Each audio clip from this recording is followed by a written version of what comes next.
Bien, veremos sobre la naturaleza del coaching. Ustedes ya seguramente también han leído bastante sobre el tema del coaching. Un objetivo fundamental de esta metodología, de esta disciplina, ¿no es cierto?, esta tecnología, como quieran llamar, es buscar el desarrollo de las personas desde un nivel, pues, así sea primario, hasta que alcance lo máximo en sus potencialidades, en sus aptitudes, talentos. Ahora, un concepto vital dentro del coaching es está respaldada por toda una filosofía o por toda una psicología de corte humanista que cree que el ser humano es una criatura que es capaz de crecer, de avanzar, de desarrollarse. Y una metáfora que se usa muchísimo dentro de los coach es el tema que le llaman pues la bellota, ¿no es cierto? El paradigma o la metáfora de la bellota. ¿Qué es esto?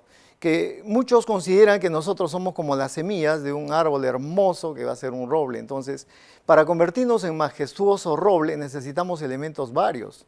No solamente pues buena tierra, buen abono, buen aire, buena agua o buenas condiciones de tipo ambiental. En el desarrollo humano igual necesita una serie de elementos importantísimos para lograr un crecimiento sostenido.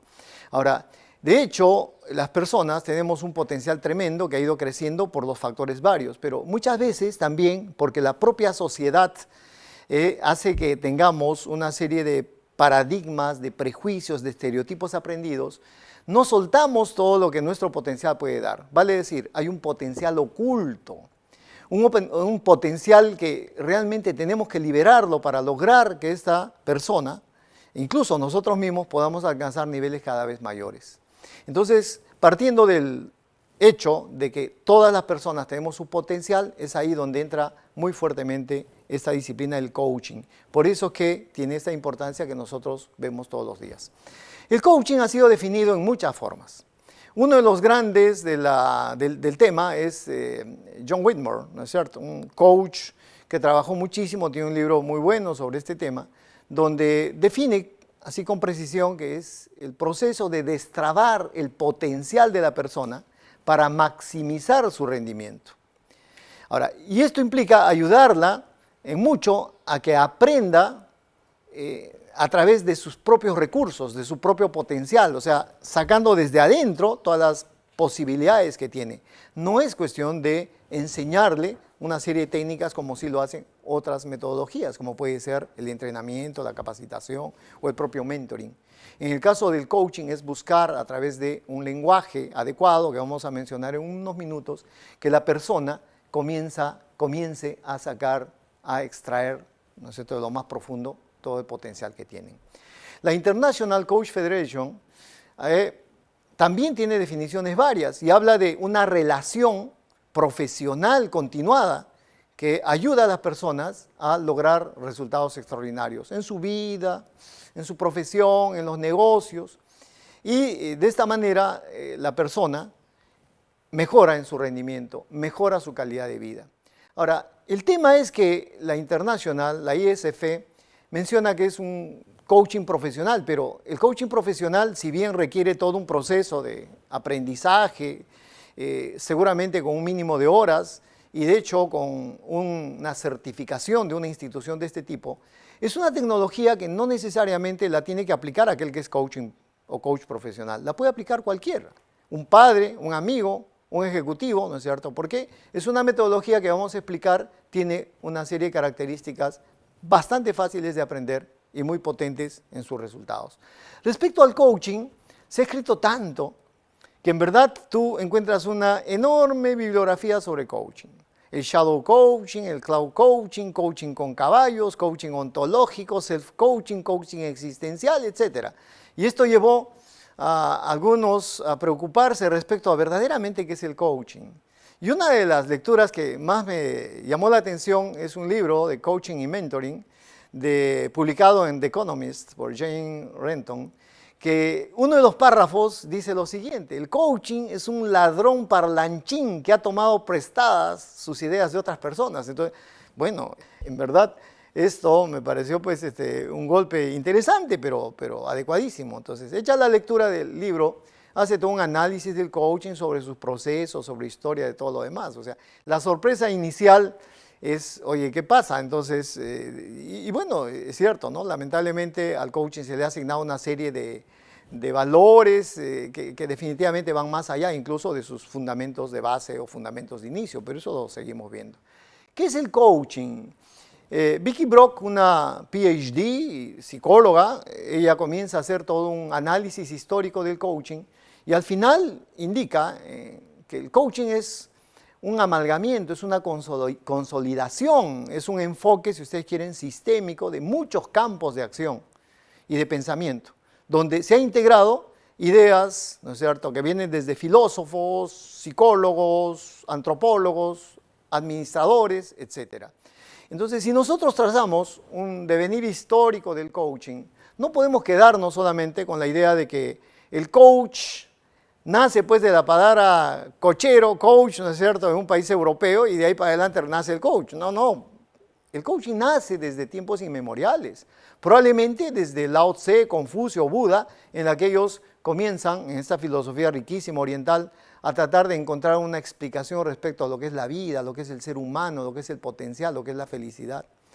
Buda decía, por ejemplo, la felicidad no depende de lo que tienes o de lo que eres. La felicidad se basa solamente en lo que piensas, en lo que eres. Y eso es un fundamento de toda la psicología humanista posterior y de una buena cuenta de los coaches ontológicos o los coaches en general. Pero si nos remontamos al mundo o vamos al mundo occidental, encontramos que los grandes iniciadores han sido Sócrates, Platón, Aristóteles en la antigua Atenas. Sócrates desarrolló la mayéutica. ¿Y qué es la mayéutica? La mayéutica para Sócrates era el arte de hacer que la verdad salga a luz. El arte, como él decía, de que la gente dé a luz, ¿no es cierto?, los conocimientos que tiene dentro de sí. Entonces, a través de preguntas abiertas, son las preguntas mayéuticas, ¿qué, cómo, dónde? O sea, la persona va desarrollando precisamente un análisis, la capacidad de reflexión. Platón continúa con esto, Aristóteles continúa con esto, y grandes personajes han sido formados bajo este enfoque mayéutico. Si nosotros recordamos a algún histórico, podemos recordar, por ejemplo, a Alejandro Magno, ¿no es cierto?, hijo de Filipo II, quien en Macedonia recibió una educación de Aristóteles como profesor contratado, y la técnica que utilizó era el famoso, ¿no es cierto?, modelo socrático, que es la mayéutica. Ahora, ¿por qué explicamos esto? Porque si ustedes analizan, el coaching es una estrategia que utiliza preguntas abiertas, vale decir, el método mayéutico. ¿Desde cuándo? Hace más de 3.000 años. Eso es un tema interesante. Ahora, el devenir de la filosofía, la evolución de la filosofía ha llevado pues a muchísimos filósofos de distintas corrientes, existencialistas, fenomenólogos. Hay psicólogos que comienzan a trabajar desde hace años respecto al valor del ser humano, como Viktor Frankl, por ejemplo, o en todo caso psicólogos famosos como Moreno, o los padres de la psicología humanista. ¿Se acuerdan ustedes de la famosa pirámide de Maslow, por ejemplo? En fin. El tema es de que los psicólogos humanistas penetran muy fuertemente en la convicción de que el ser humano es una criatura que tiene un potencial rico por extraer, por desarrollar. Cambian esa imagen antigua del ser humano como una criatura que está atada a algunos instintos de muerte, ¿no es cierto?, de supervivencia, de sexo, para convertir al ser humano en una criatura que es capaz de crecer, de desarrollarse. Entonces, de hecho, me queda claro que el coaching, especialmente el ontológico que tiene que ver con el ser, el desarrollo del ser, tiene un fundamento, una base enorme en los escritos, especialmente de Carl Rogers, notable psicólogo norteamericano. Pero no solamente los psicólogos entran en este desarrollo del coaching contemporáneo. Muchos psicólogos que se dedican a la educación, como Jean Piaget, por ejemplo, y los modelos constructivistas que desarrollaron posteriormente tratadistas de la educación y que ha llegado a distintos países a través de los colegios y la educación en general, en todos los niveles.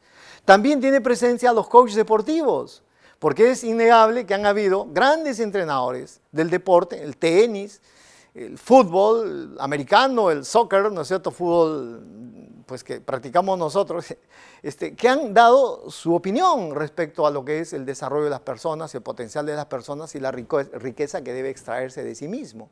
Cuando alguien le dice, tú puedes, ¿no es cierto?, sí se puede, o sea, ¿qué es lo que están tratando? Es tratar de destrabar ese esa negatividad que muchas veces ancla a la persona y la limita en el desarrollo de su potencialidad. De hecho, los coaches deportivos tienen su trascendente importancia y uno de ellos vital es Timothy Gallwey, por ejemplo, que es uno de los que primero comienza a trabajar este tema con su experiencia de coach deportivo. Ahora, los tiempos actuales ya no solamente reciben pues los antecedentes de estos probablemente, no voy a decir antiguos, pero algunos profesionales importantes de la década de los 60, 80 del siglo pasado. En la actualidad hay muchos que van aportando al coaching, algunos de manera muy directa y otros de manera indirecta.